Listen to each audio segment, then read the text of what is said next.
Well folks, this is my latest project. It's a ct70. Sorry, ct70. It's a 1973, this one I believe. It's in rough shape, handlebars are bent. I did check the compression on the engine and I'm showing 160, around 170. I'll be showing you that in a couple of minutes here. I'll put the tester on it just to show you. The rest of it's okay. Needs a lot of cleaning up. The exhaust needs some welding. The fenders are rusted. They need to be cleaned up. For now, anything that's chrome that I can't clean up, I'm just gonna grind it down and shoot it black for now. And then later on, I'll be getting new fenders. Tires are just dry. I'll have to get new tires more than likely. Sprockets are probably not much better. Sprockets are probably worn out. The seat shot. I need to recover that seat. I'm gonna paint it, of course. So I'm gonna sand down everything. The engine is leaking oil. I'm not too sure from where. I'm gonna have to take the engine out, put it on my bench. I may as well put new gaskets and seals everywhere. Like I said, I tested really well in the compression, so I'm not going to put new rings or valves. Probably going to put valve seals in the head gasket and the base gasket, but rings and piston, I'll leave them alone because they're testing good. So the front shocks, more than likely to need new seals. Brakes, don't know yet. So yeah, lots of work to be done, but hopefully I can get it done before the spring. And the frame will be repainted. This one is going to be for my wife, believe it or not. And she mentioned that she liked this blue. She calls it Tiffany blue. So, I don't know. We'll see. That's the color she wants. That's the color we'll paint it. And, yeah. So, I'm going to get the compression tester to show you guys that compression's good. Now, bear with me. I'm new to this when it comes to shooting videos for YouTube. But, you know, I'm new to working on the CTs, on the four-stroke, small four-stroke engines. I'm usually working on these bad boys, two-strokes. That's my RM250 in 1979, which I rebuilt. Took me about a year, but it's all done.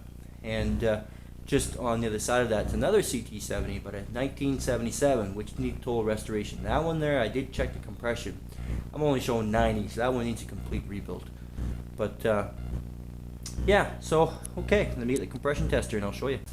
Okay, before we get started, let me tell you about this product here. It's a called Pink Solution. Amazing stuff. It's like it says, it's a multi-use, and what I use it for actually mainly is I put it on my hands. You take a little bit and you rub it all over your hands until your hands are dry, and then you can work along and grease and whatnot, and when you're all done, just take a little bit more on your hands and then rub your hands all together. They'll get all black and everything, all gross and sticky. And then wash them in the water, and presto, your hands are clean. And it doesn't dry your hands out. There's no chemicals in there. It's amazing stuff. Here in Canada, you can get it at, well, in Maple Ridge, in British Columbia anyway, for us, we get it at Home Hardware. And it's not too expensive, but I like it because it doesn't dry my hands out, and there's no weird smell like that chemical smell from like the other stuff has. And it works really well, and believe it or not, it works good too in laundry, especially if you got clothes like a grease on it or grass stains when the kids are playing in the grass. But yeah, give it a try. Okay, so I'm going to show you the compression on this.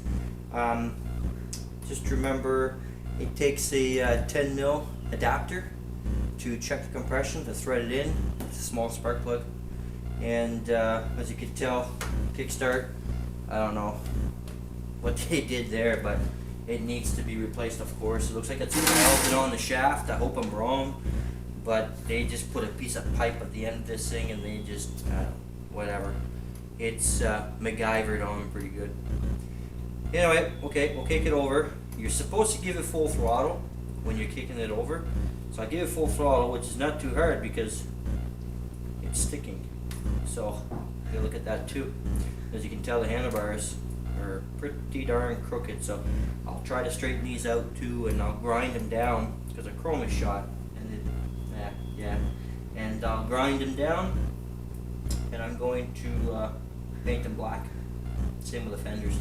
Anyway, let's go on with the compression. See what happens.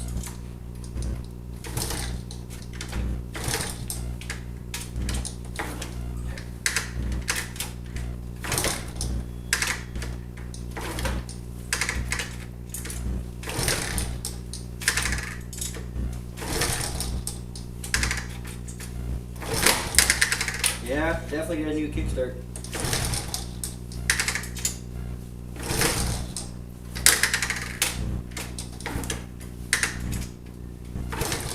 Okay, that's pretty well it right there. It won't go any higher. So I'll bring the camera over and show you guys what I've got here for compression. So there you go. So my compression gauge here is showing from 150 180. It's just past 150. So I'm gonna say about 160. So that's pretty good. I don't think I need to do anything with the engine. So if you guys are seeing this video and you disagree and I should be doing a complete engine overhaul, just let me know. Because like I said previously, my first time working on these, I'm not too sure what the compression is. I think I read somewhere it's 170. That's for a brand new engine. So don't know, we'll see. But like I said, these are my first videos, never done this before, and constructive criticism are always welcomed, and the other type of criticism, well, I don't need to say anymore.